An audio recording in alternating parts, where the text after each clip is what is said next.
பூர்வ உலகத்தை அவர் என்ன செய்யல, தப்ப விடல. பூமி சகிக்க மாட்டேங்குதுங்க.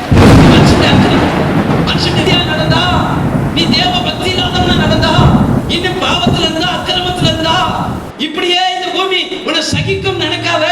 ஜெபம் ரொம்ப முக்கியம். ஆண்டவர் சொல்றாரு, ஜெபம் பண்ணுவதற்கு ஜாக்கிரதையா இருக்க வேண்டும்.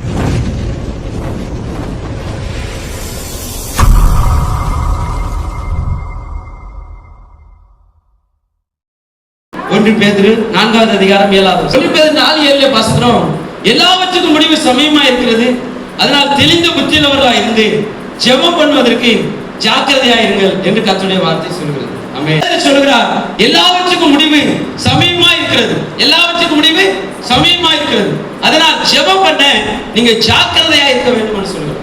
ஜெபம் பண்ணுவதற்கு ஜாக்கிரதையா இருக்க வேண்டும். ஏன்னா எல்லாவற்றுக்கும் என்னவா இருக்கான், முடிவு சமயமா இருக்கு. ஐயா, எல்லாவற்றுக்கும் முடிவு எப்படி இருக்கு, ரொம்ப